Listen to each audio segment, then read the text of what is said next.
Hello and welcome in today's lecture. It's Nazia Begum here, your physics lecturer. And today we are going to discuss about heating effect of current. So dear students, in your everyday life you have experienced that whenever you are using any electrical device, after some time it becomes a little hot. Okay? So when electric current flows through a conductor, it becomes hot after some time. It is called the heating effect of current or Joule's heating. Okay. There are some devices in which we use this effect of current. For example, electric heater, electric bulb and electric iron, etc. They all work on heating effect. But some devices are there in which we don't want that heat to be produced, but there is the effect because when the current is flowing, because of resistance, some amount of current converted into heat. Okay, so what is cause of heating effect?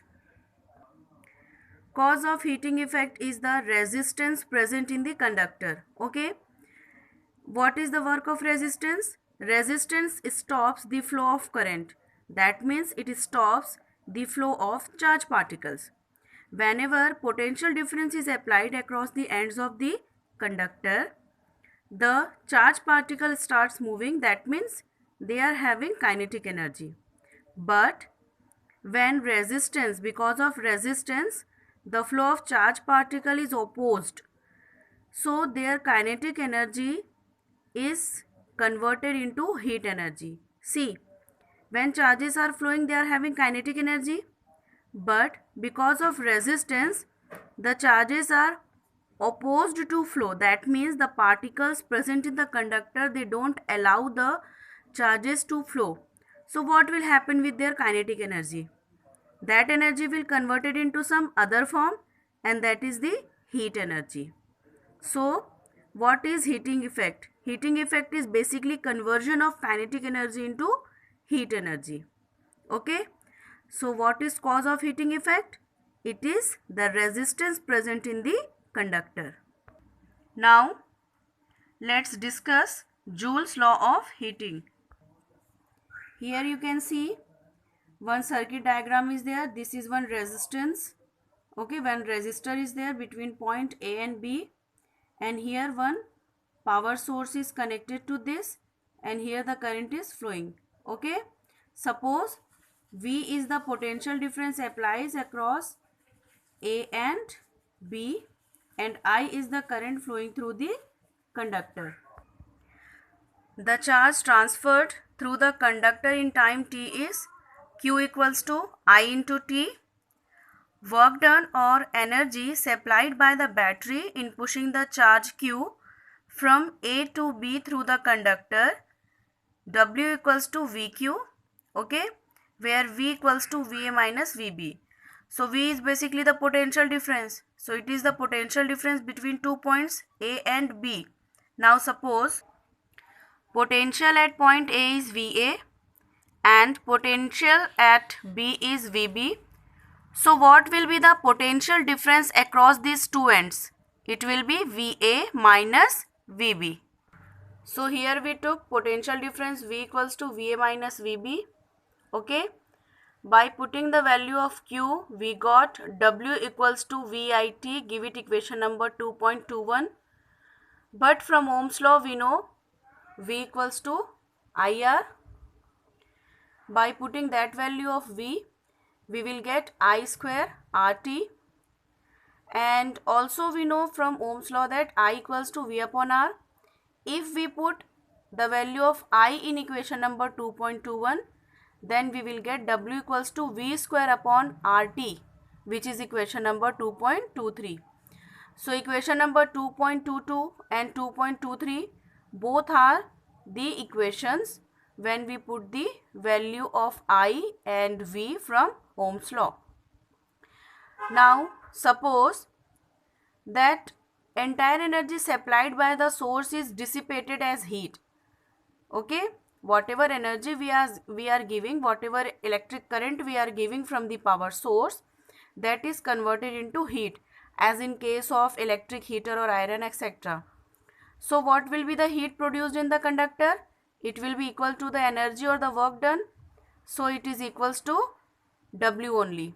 Okay. So whatever amount of work we have done is converted into heat energy. So heat dissipated in the conductor is H equals to VIT. Give it equation number 2.24, or by putting the value of V and I, we will get next two formulas, I square RT and V square upon RT. Equation number 2.25 is known as the Joule's law of heating. Here you can see in block the equation for heat is given I square RT. This is the standard form of heating. Okay, standard formula for heating, which is also called Joule's law of heating. Here the heat is represented in form of current, resistance and time. So from this formula we can easily see that the heat produced in the conductor, or whatever energy is given that is dissipated in the conductor, depends on three things, three factors: current, resistance and time. Okay, now how they depend? So you can see here that whatever heat is produced in the conductor is directly proportional to the square of current. Okay, so that means when we increase the current, the heat will be increased by the square of current. That means if you twice the current, the heat will increase by 4 times. If we thrice the current, if we increase the current 3 times, the heat will increase by 9 times, because H is directly proportional to I square. Okay. Then second, resistance R for a given current. With R also, H is directly proportional. So when resistance will increase, heat also will increase.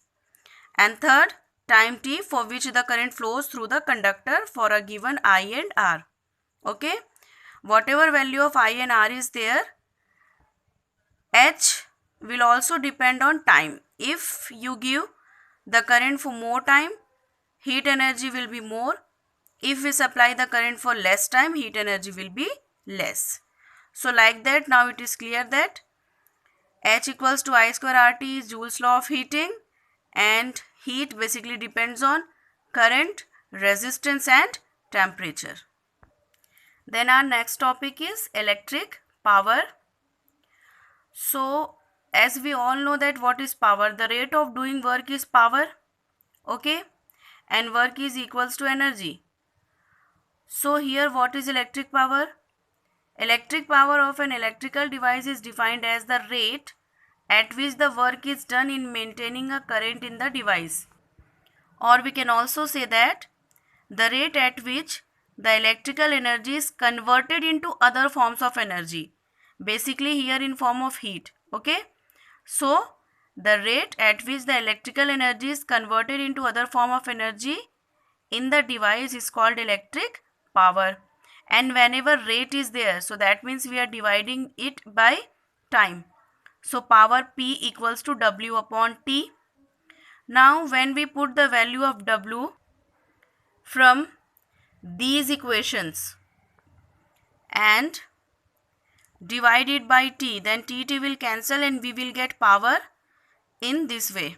So P equals to VI, I square R and V square upon R. If you know the formula for heat, you can find out the formula for power. You simply have to divide it by T. SI unit of electric power is watt, and 1 watt equals to 1 joule per second. Okay. But commercially, power is measured in kilowatt hour. Why? Because if we simply count it in watt, then the quantity or the number will be very large. But in our home, the electric power is consumed continuously, in factories also. So that's why, to make it more convenient, we are not calculating it in terms of watt, but commercially The electric power is calculated or represented in form of kilowatt hour. So what is value of 1 kilowatt hour? See, whenever kilo is there, that means 1000. So 1 kilowatt equals to 1000 watt, and in 1 hour how many seconds are there? 3600. Okay, watt and seconds, they are SI unit, that's why we are converting kilowatt and hour in second and watt. So 1 kilowatt equals to 1000 joule per second, that is watt, into 1 hour. In place of that we will put 3600 seconds. So 1 kilowatt hour equals to 3.6 into 10 to the power 6 joules. Okay. Now further application of heating effect we will discuss in second part of our lecture.